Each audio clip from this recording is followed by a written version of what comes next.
spot per tornare alla politica lo facciamo collegandoci con Luca Zaia, governatore del Veneto. Buongiorno Presidente. Buongiorno, buon lavoro. Allora, partiamo naturalmente da quello che è il caso Lupi, di cui in queste ore tanto si parla. Ci sono pressioni da più parti affinché il Ministro lasci il suo posto, nonostante non sia indagato. Secondo lei che cosa deve fare Lupi? Ma, guardi, io penso che sia fondamentale dire innanzitutto che il Ministro non è indagato, per cui questo è bene chiarirlo, ha fatto bene anche ricordarlo lei. Dall'altro c'è un aspetto però di opportunità rispetto agli unici elementi che abbiamo a disposizione, che sono appunto passaggi di intercettazioni e fatti citati che pongono un tema di opportunità, quindi io personalmente sono a favore delle dimissioni perché queste potrebbero chiarire molti aspetti. Dall'altro è anche da evidenziare che il Presidente del Consiglio, quando era sindaco di Firenze, chiedeva a gran voce le dimissioni del Ministro Cancellieri. Oggi il Presidente del Consiglio ancora dopo 24 ore non si è ancora espresso. Beh, immaginiamo che lo farà e soprattutto forse è probabile che Lupi chiarisca meglio a questo punto oggi in Parlamento, a quel punto si potrebbe chiarire meglio la situazione. Pensa che comunque lui tenderà a non dimettersi, il Ministro? Guardi, io non ne ho la più pallida idea, certo è fondamentale, tant'è vero che come partito abbiamo anche chiesto questo, che ci sia un'audizione in Parlamento e quindi il Ministro possa chiarire anche tutti questi diversi passaggi. Certo che sono passaggi pesanti che vanno al di là dei discorsi che sappiamo, ci sono dei passaggi di intercettazioni che non hanno nessuna rilevanza penale, però è altrettanto vero che nel momento in cui sei un'istituzione devi giustificare alcuni passaggi magari su telefonate o altre cose. Prendo in prestito le parole del procuratore Nordio, che ha detto che la corruzione per le grandi opere del nostro Paese non solo è possibile ma quasi inevitabile.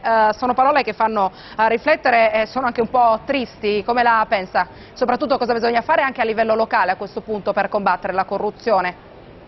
Guardi, mi fa piacere che lei abbia citato uno dei grandi magistrati che abbiamo in Veneto, che è stato uno dei coordinatori della mega inchiesta del Mose. Ed è bene ricordare che il dottor Nordio ricorda sempre che il problema non è fare nuove leggi, lavorare ancora su nuove partite, su pene o su quant'altro, ma è quello di fare delle leggi che siano assolutamente semplici, che non permettano di trovare meccanismi per la corruzione. Mi spiego, giustamente spesso il dottor Nordio fa un esempio, dice se tu hai una decina di porte da aprire, prima o poi ce ne sarà una che cigola e quindi qualcuno arriva con una goccia d'olio perché non cigoli più. La goccia d'olio è la corruzione. Allora facciamo in modo che le leggi non ci diano 10 porte da aprire, ma ce ne diano una sola, ben lubrificata, che non ha necessità di avere apporti esterni. E quindi penso che una semplificazione, soprattutto in materia di lavori pubblici, sia fondamentale. Poi resta un fatto, che chi nasce ladro resta ladro, e chi ama la corruzione continua con la corruzione. Quindi, come diciamo per le strade, non sono le strade pericolose, ma l'uomo quando guida male che le rende pericolose. Ci vuole un cambiamento prima che sia culturale, molto probabilmente, nel nostro Paese. È esattamente Zaia, quello che stavo dicendo. Veniamo alla corsa per le regionali. Lei tenterà ovviamente di riconquistare la poltrona, ma alla fine vi alleate con Forza Italia in Veneto, sì o no?